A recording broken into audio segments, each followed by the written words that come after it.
Nostalgia. It takes you back to the past and sometimes makes you do strange things. You'll wistfully stare at old boxes and cans, you'll eat substandard food in hopes of a spark of joy, watch a television program you've outgrown, or buy products that don't make sense anymore. All like gripping a vestigial tale that you desperately want to hold on to. But we love the warm fuzzies of that far-off country, so we indulge. Some more than others, and some to a point that it drives them to do truly horrifying things, like defecating on beloved cultural icons. Put down the safety bar, lads, because we're barreling down the tracks into a nostalgia-soaked nightmare as we enter the fiction novel debut of one of the web's most prolific filmmakers, James Rolfe. Welcome to Gnome Cave.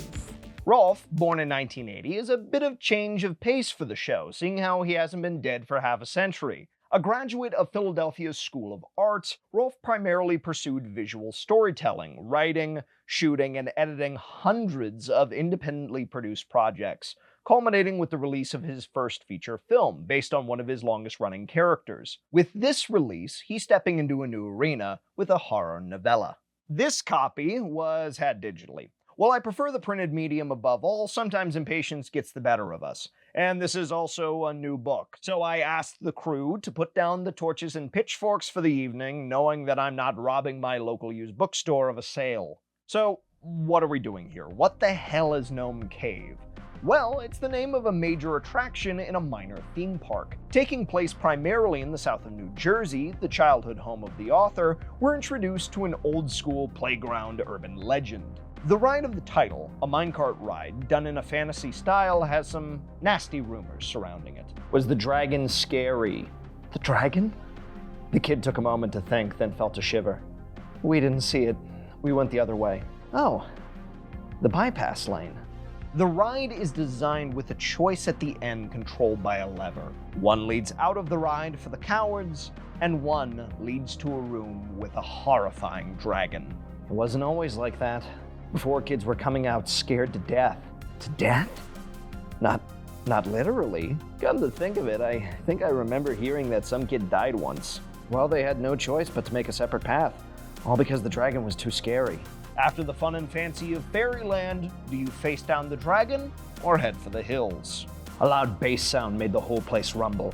Dante could feel the vibrations in his chest alongside his beating heart. Maybe this wasn't a good idea. Still, he could not shake off the watching eyes of his friends. Cart leader Dante ultimately succumbs to his fear and chooses to get out while he can. Then came the roar, loud and deafening, piercing his very soul. That did it. He shifted the lever back to the right. The choice was made. Riding to safety, Dante let out a sigh, relief mixed with disappointment. In a moment of shame, Dante and his friends vow to come back and see the dragon. 30 years end up rolling by before they make good on their vow. What waits for them at the bottom of Gnome Cave? Could the rumors capture reality? Or is the world getting too small for big scares? Rolfe adapted the novella from a screenplay he wrote and intended to put to the big screen. His author introduction sheds light on why that didn't occur, largely due to time and obligation. So a novella seems like a good bet to get the story out there. However, in film, you can get away with quite a lot. Insinuations, vague gestures, thinner character motivations, all can exist on screen a bit more easily because, as Rolfe puts it, all my life I would have said that movies are the ultimate expression of art because they encompass every form of media. They combine both visuals and audio. From the written dialogue to the actors' performances to the juxtaposition of shots cut together by editors and the musical wizardry of composers. A movie is a combined effort of every type of artist imaginable. The movie, if it's a good ride, can be pretty forgiving to shortcomings and allow the audience to draw conclusions that the filmmaker may not have even intended.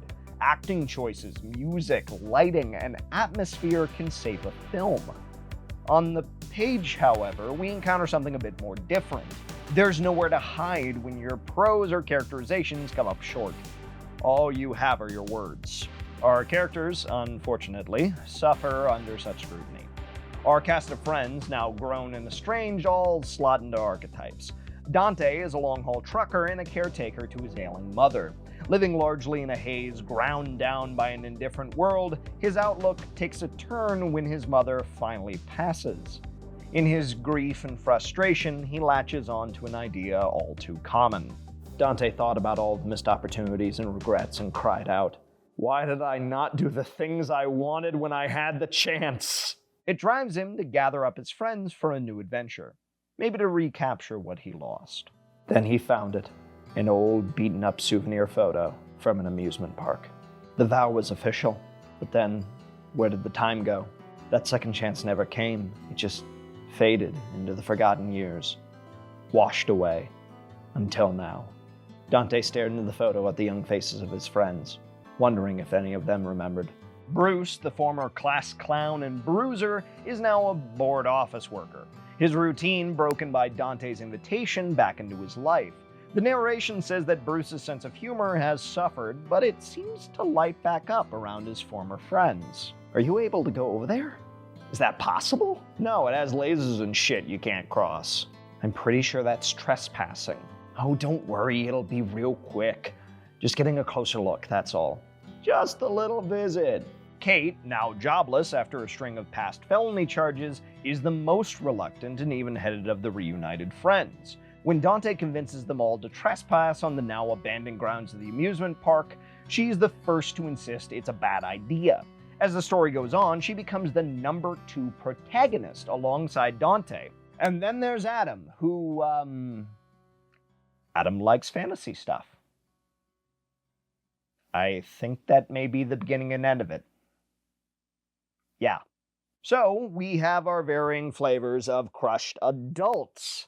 The dreamer who can't leave well enough alone, the wrong side of the tracks wild child turned no-nonsense cynic, the clown forced to turn in his joke book for office reports, and the shut-in who decided that the world was just too big out there. A lot of stories in the genre of kids are now adults and go for one last ride tend to go this way. Personally, I blame Stephen King for making seemingly every adult in horror fiction absolutely miserable. But regardless, the explorers of Gnome Cave come off a bit flat because they lean so heavily on their archetypes. What Rolfe gets largely right is atmosphere and pace. His descriptions of Gnome Cave paint a great picture of the attraction, detailing the animatronics, bright colors, and mounting feeling of dread as the choice grows closer.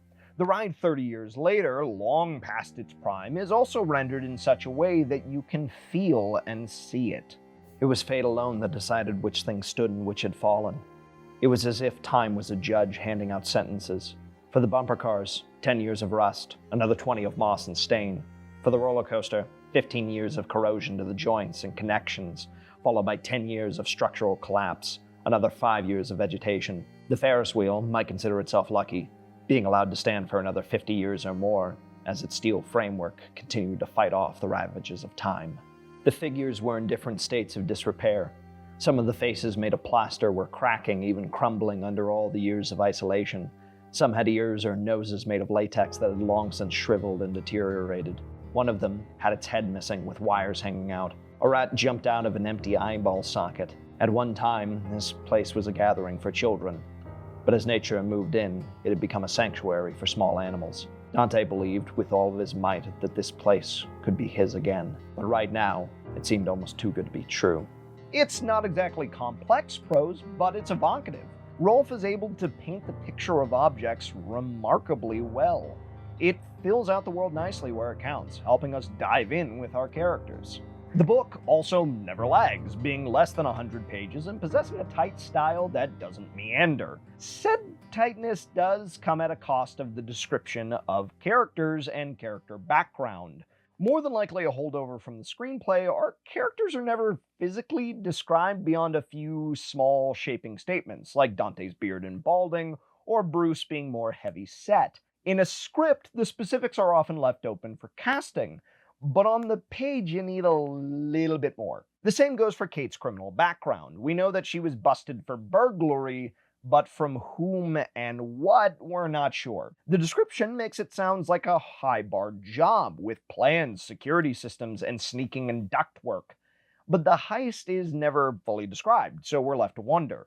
Was Kate a high-level master criminal who got busted, or was she ripping off a small-town bank? Who knows? Adam suffers the most as we don't get anything about his background, outside of him enjoying D&D and video games as an adult. What comes into view as you read is how much Rolfe is used to leaning on imagery to help tell his stories. The actual visuals of the occupied spaces are lovingly described, while his characters remain sparse, waiting to be animated by actors in whatever clothes were put on the call sheet. While it doesn't necessarily harm the story Rolfe is trying to tell, it does make the book feel like it's missing a lot of meat to make it a novel for adults. The book is listed as being for young adults, in the style of R.L. Stine's Goosebumps or his Fear Street series, so the author knows this, but I do have to question if that was a retroactive label placed when it was realized that things were so thin. The themes of the book actually do play with interesting elements, several of them autobiographical. Nostalgia sits squarely at the center of the book, with the lengths that we go to preserve it, and the past being a stumbling block at best. Dante sees the past as the last refuge of when things were okay and when the sky was the limit, in a world that he sees aging and atrophying before his eyes. The photograph of his friends is a crystallization point, a moment forever trapped in time. When Kate and Dante end up coming to blows, she, rather overtly, lays out the issues with living squarely in the past.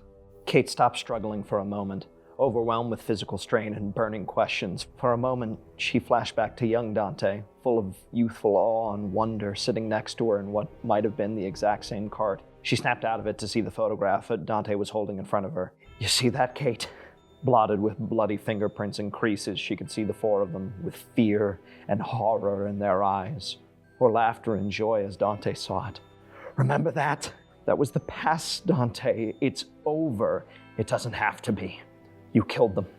2 people are dead, and it's because of you. The only thing I sacrificed was the later years. I eliminated it all. Nobody wants to grow old, Kate. Would you? Growing old is a part of life. You can't be stuck in the past. But the past is our identity, Kate. To deviate from that, you're not being true to yourself. You're boxing yourself in, Dante. You're living your life strictly on nostalgia that keeps you from achieving anything new. You can't change the past, Kate. So I run from it. Because it stopped me. It held me back. I couldn't shake it. It wasn't good for me. But Kate, it was good for me. Things were better then. It could have been better yet. The future has hope, Dante." "No, it doesn't. You know what it's like getting old? I've seen it. The social isolation, the stigma, the lack of respect from youngsters, the chronic health issues, dementia, the robbing of your memories. It all goes downhill, Kate. Why would you want that? Next thing you know, you're just sitting in a rocking chair, complaining about soup. You're done with everything." Tears streamed down Dante's face as he threw his hands over his eyes. The problem is how the book works against this in its narrative. None of the 4 friends are happy or are in a good position. Growing up left them without light behind their eyes and no real purpose. Bruce and Dante work in jobs they only tolerate. Adam is largely a shut-in after his gaming friends dwindled over the years. Kate is a felon without a job. No families, no goals, and no real plan forward. The future didn't get brighter for them. So in some ways, you can hardly blame Dante for retreating back to the good old days. The book comes to a rather pessimistic conclusion, seemingly on the nature of memory, trauma, and time as a whole. It eats everything. The rust comes in and consumes. Kate asks herself if the past is even real to begin with, or if it's just something animated by our memories of it. The book has a further flash forward another 20 years after the second expedition takes place. The entire park has been bulldozed and replaced by a shopping center. The reader walks away with one of 2 conclusions. Looking to the past is a great way to be left behind is the most charitable. The other is less so. Smoke 'em while you got 'em. Time marches on. The terror and pain you feel may pass, but so does everything. Ultimately, the only thing that exists is the memories, and the memories die with us. Rolfe manages to paint a dim view of growing up that feels at home with an edgier teen audience, but an adult reader can't help to look past the prose and perhaps wonder how the author sees the world around him. Many of the elements of the book are partially ripped from Rolfe's life, with the book seeming to act as a strange mirror of his autobiography, The Nonfiction, a movie-making nerd. The dragon, the bulldozing of a spot of trauma, time seeming to be an ultimate enemy, friends leaving, the isolation. If one wanted to play armchair psychologist and compare the fiction to what we know about the author, one could certainly build a case for some part of the author believing the same dim view. Whether that's a problem or merely an observation is up to you. The latter parts of the plot we have to cover in spoiler territory. So, Dante and his friends sneak into Gnome Cave and the roof collapses, leaving them trapped. Whether he had planned this all along, thoughts of certain doom compelled him, or the cave himself has some sort of influence, Dante systematically slaughters his childhood friends, feeling like it's the only way to hold on to this time that he felt alive. Kate manages to survive and breaks free, running for the safe exit, while Dante, driven by his mounting obsession, walks towards the dragon room. To his shock, he finds it empty at first, but is then confronted with the dragon of his nightmares, a hulking, shambling animatronic behemoth. Letting out a final scream, Kate finds him on the floor with a permanent twisted face of horror, scared to death. Kate escapes the cave, covers her tracks, and carries the secret, presumably, for the rest of her life. The trope of a troubled guy snapping and killing the people around him after a life of tragedy isn't my favorite. Most of the time it comes off like the author couldn't think of a better antagonistic force. And on a note that rubs me the wrong way as a reader that I try not to factor into analysis, it leans away from a redemptive light that I feel can be granted to troubled characters.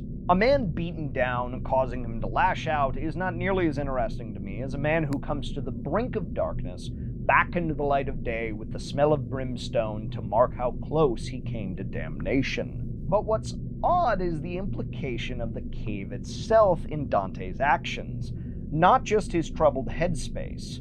Dante talks to an animatronic in the cave, saying he's sorry he left, the prose stating that it seems to know what he means.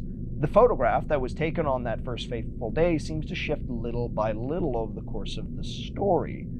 After finding Dante's body, Kate observes a massive hole in the wall of the dragon chamber, thinking it must have been removed when the park was closed down. Or perhaps that it left under its own horrible power.